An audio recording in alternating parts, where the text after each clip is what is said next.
You have been in the industry for 4 years now. You are running close protection on a foreign businessman visiting the United States. He is here for a series of meetings. He travels with an entourage. His wife, his 2 children, a personal assistant, a driver. You are the American side of his security detail. His personal team flew in with him from Dubai. They are professionals. You work with them for 2 weeks. You learn more in those 2 weeks than you learned in the previous 4 years. The lead agent on his personal team is a former British SAS operator. He does not raise his voice. He does not make unnecessary movements. He notices things before anyone else does. You watch him work. You realize there are levels to this profession that you didn't know existed. You are stationed at the door of a hotel suite on the 38th floor. The principal is inside having a dinner meeting. You stand in the hallway in a dark suit and a flesh-colored earpiece.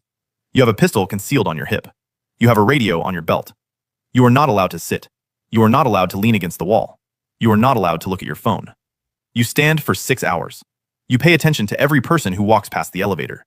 You pay attention to every sound coming from the stairwell. You pay attention to the housekeeping cart 3 doors down that hasn't been touched in 2 hours. Something about it is bothering you. You radio the lead agent. He checks it. It's fine. You feel slightly embarrassed. He tells you later that you did exactly the right thing.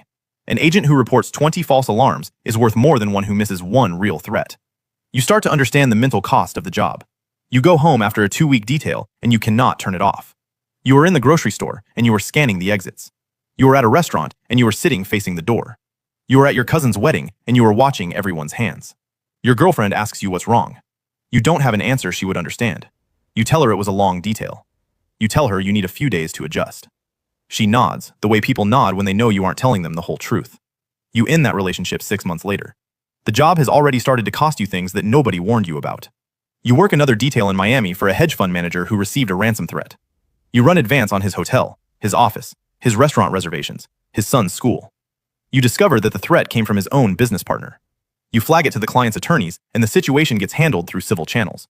Nobody gets hurt. Nobody goes to jail. You get a bonus and a handshake and a non-disclosure agreement to sign. This is how most of the work actually resolves. Quietly. Through paperwork and negotiation and intelligence gathered in advance. The violent confrontation is the story the movies tell.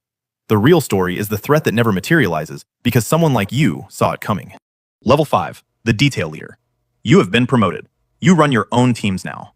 A principal comes in through the company's client services division. You are assigned as the Detail Leader. The Detail Leader is the field commander. You answer to the head of the account back at the office. But in the field, the team answers to you. Your first principal as a Detail Leader is a celebrity musician on a 30-city tour. The tour is chaos. You work 18-hour days. You sleep in a different hotel every night. You wake up and you don't remember what city you're in. You run the advance team to each venue. You walk